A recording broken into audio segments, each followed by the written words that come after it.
Veterans Charter, I do like to think that this council has and will continue to support all the current and future residents who have taken the oath of allegiance and served in our armed forces, and these are the finest armed forces in the world, of course, the British Armed Forces.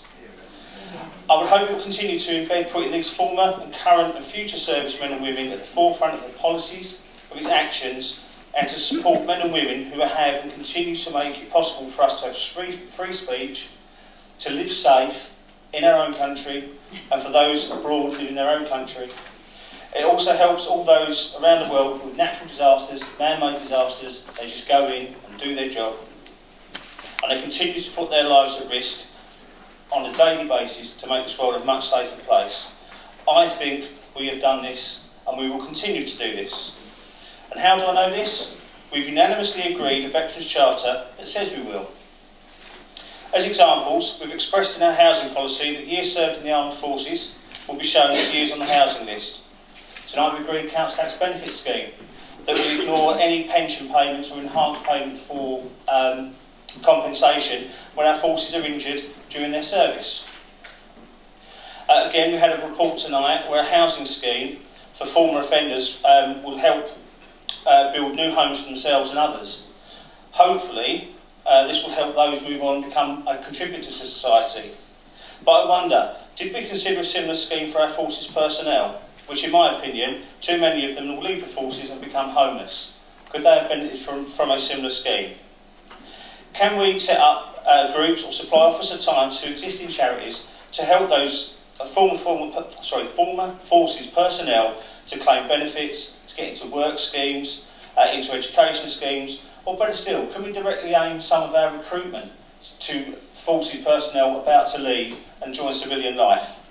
Well, the answer is yes, of course we can. And we can do this by reviewing the charter we currently have. We can start looking to see if we can get some money from the military covenant scheme. The majority of this has gone unclaimed. I don't see why we shouldn't be putting a bid in to get money to improve what we do to our veterans. As I said, what we do here has been really good, but I think we still need to start embedding a Think Veterans ethos into the way we do our policies, into the way we do our actions, and the way we carry out this council's business. It's been said that a policy without good intentions is nowhere near as good as a policy with good outcomes. I think we have a policy in the form of the Veterans Charter that has very good intentions. I also believe it has very good outcomes, but I wonder, could it do more? And I honestly think spending the time between now and the 2-year anniversary of the signing of the Veterans Charter in March, we can do that, and we can celebrate our successes. We can look to where we may have missed opportunities, and we can show and sell ourselves for what we truly want to be. A local authority that will support our armed services personnel when they leave to join civilian life. So I'm hoping tonight, as we've had for the past 2 motions, this will receive unanimous support, and that we can start this group as soon as possible so we can report, and then any findings that will help improve this Veterans Charter can be made. Thank you, Mr. Mayor. I do think it's extremely important to acknowledge that actually when we did the housing allocation scheme that we did take this into consideration and we took it extremely seriously, and now there is a set housing policy for working with our veterans. And you know, I think that 2 years ago when this came through and I put this forward, it was very well received, and I think as anything we should always look and review things. So I think it's a really important one that we do all agree on tonight, which I cannot imagine anyone voting. Every time I walk into the members area, I see a large copy of the Veterans Charter up on the wall as you walk down the corridor. It has my signature on it, it has the Leader of the Council's signature on it, and it has signatures of a number of veterans organisations on it as well. And I was proud to put my signature on that document, and it was a privilege because clearly all of us had committed to it, but only a certain number of us got to sign the thing. It was one of the first things I got to do as leader of the Conservative group. When I walk past it, I do have that sense of pride that we all signed up to this. I do sometimes have this niggling sense of, I hope we're all living up to the commitment that we made. I've got no reason to believe that we're not, but equally when we put the original motion forward, we never made any specific commitment to review this at any particular period of time. And I welcome this motion because it means we will review it. Hopefully we'll be able to highlight and celebrate some of our successes. If there have been any problems with its implementation, I know of at least one from casework, although it was quite a while ago now, then we'll be able to work out what we've learned from those, and we'll be able to look at are there any opportunities to do more, as Councillor Gledhill said. So for those reasons, I do welcome this motion. I think I'm the only veteran on the council. But what concerns me, and we will all support this motion, we'll all support it, no arguments, we're all in agreement with it.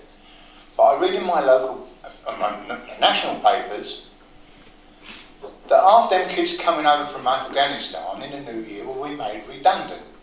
And I think that's sad, and I hope we have the same kind of motion from our colleagues when that happens to the government. I thought Councillor Gledhill's contribution was very good, and that's a very interesting point. So I hope they're recorded in the minutes so we can take them up. So there's some good ideas there.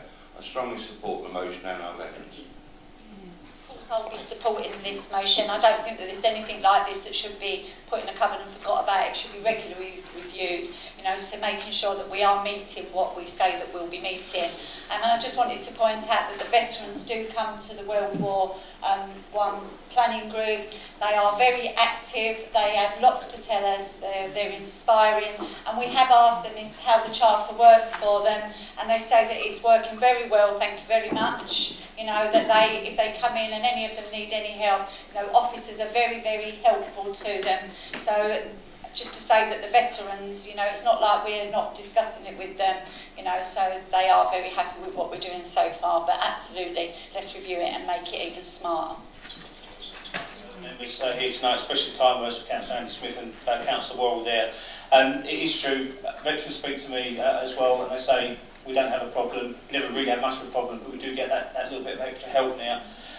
What I do sometimes get from speaking on the internet is soldiers and forces personnel about to leave are completely unaware of what we do here in Thurrock, and indeed other local authorities do.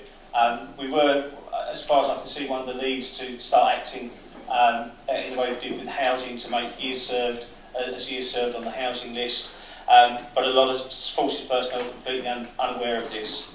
Unfortunately, history shows a very mixed bag of the way that nations have supported their veterans in many years gone by. Roman army, they're all granted citizenship of Rome, exempted from things like the poll tax. We did cite that tonight, but not quite all the way we'd like to go. Soldiers in the Napoleonic War were lucky if they got help at a Royal Hospital, which was after 5 million soldiers died, hardly any help for anybody on either side. In modern times, extra pensions for those that have been injured, extra help for those that have been disabled and not able to carry out their normal work that they would have done before they were injured during times of war. But it's only been in the past couple of 5 to 10 years where we've really started to put an approach from across all local and central government and other bodies to show our support for our veterans. It's good to see that we'll do that again tonight. It is good to see that our veterans feel that we are still doing it, and it's good to see that Thurrock will always be at the forefront supporting our veterans, whether they're older veterans or the ones that will be coming home very soon and will be leaving the forces. Thank you. Does that agree?